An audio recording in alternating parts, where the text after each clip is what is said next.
we're a private school actually. We have a sliding scale, so anybody can come to the school on an as-need basis. We don't have standardized tests that we get to the students. We really believe that everybody is a unique learner, and so we're able to sort of create curriculum specific for each child, but we're also able to really get to know kids because we have such a great kind of teacher-child ratio. We'll do a lot of experiential learning, which I know a lot of schools do right now, but that's kind of a big focus of ours.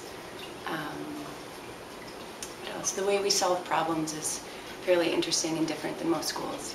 We don't have a principal, and if there is an issue that arises between students or between students and staff, a child is able to call what's called a council meeting. Well, if there's a problem, the child will identify the problem and then kind of stop what he or she is doing and then call a council meeting. So they'll run through school and call this council meeting, which means that everybody stops what they're doing and creates a circle in what we call the big room. And we all sit down and we listen to the problem and solve the problem together. And what's interesting, one thing that's very interesting about the whole process is that a child is kind of overseeing this whole council meeting. So they're directing what's going on. And the teachers are there really to guide what's happening, but we're there to listen and to help in any way that we can. Well, I think the most important thing that we do as a school is we really take time to be with children and to listen to children and to listen to their needs and to, but I think this is true of many schools actually, but this is what we're trying to do is, you know, to be honest with kids and to listen to sort of a free range of emotion. And we don't have different pressures that other schools have in terms of, you know, specific curriculum. We can really be flexible, and we're really lucky as a staff to be flexible with the students in terms of their learning and their experience at school. Each day is different. We start the day with breakfast. Everybody comes together and has breakfast, and then by 9 o'clock the students will go off and we'll connect with their specific teachers and kind of chart out their day. At lunchtime we all get together again and have lunch. We do a lot of classes in the morning. You know, there's reading, writing, you know, even Spanish, science, art, and the kids will just choose what they want to do or present what they want to learn. We do a lot of kind of outdoor activities. We'll go on as many field trips as we can, a lot of experiential learning. And then the afternoon, I think, you know, people try to get outside as much as possible, play.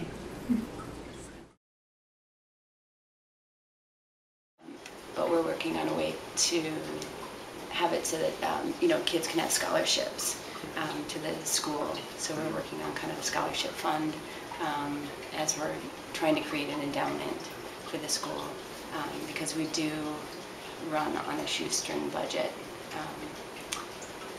So, you know, right now we have a financial committee that is outside of the teachers that kind of takes a look at the parent situation, financial situation, and then can figure out what makes sense. And, you know, a lot of schools are free education, so we try to be as reasonable as possible. But I think the highest anybody pays is probably about like $230 a month.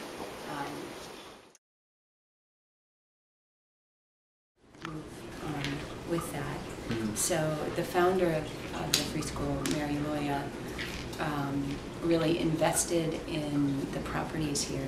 She bought up a lot of buildings that were then converted into housing for either teachers or interns or anybody who is interested in the school. And that actually has continued, you know, for 30, 40 years. And then there is a continuation where people who are interested in the free school itself will then buy their own buildings and kind of invest time and, you know, their lives kind of in this 2-block radius. We really are a community.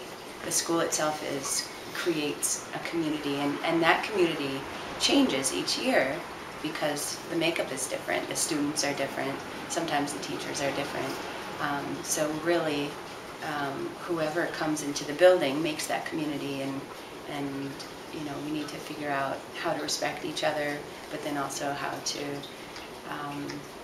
you know, do what we want throughout the day, which can become a challenge, but it's neat for little people to figure that out. Well, definitely in the last 10 years, there have been kind of other spheres of community that have then kind of melded with the free school community. You know, Iron Weed, there was another collective down the street. It was called the Tin Horn Collective for a little while. And I think, you know, activist communities have been interested in what we do as a school. They'll come in and stay for a little while, learn what they want to, and then move on, or just stay and kind of plant down roots.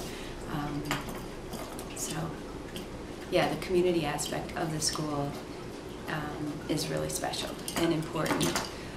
And in the last probably 3-4 years, the school community has really tried to invest in learning more about how to diversify the staff, the student body, because we do live in a fairly diverse neighborhood here. So, you know, community is important, and then also taking a look at your community and trying to look at how inviting we are.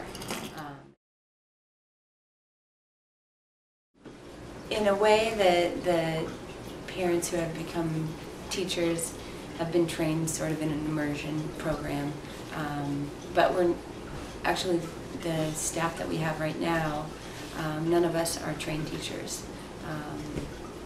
You know, we all have different backgrounds, but many of us have been kind of trained by the previous generation of free school staff for a couple years. I'm Megan Schmidt-Root, and I work at the Albany Free School. I'm a teacher there. I've been teaching for about 8 years, and this year I'm teaching kindergarten and pre-K, but I help co-direct the school with a group of other teachers.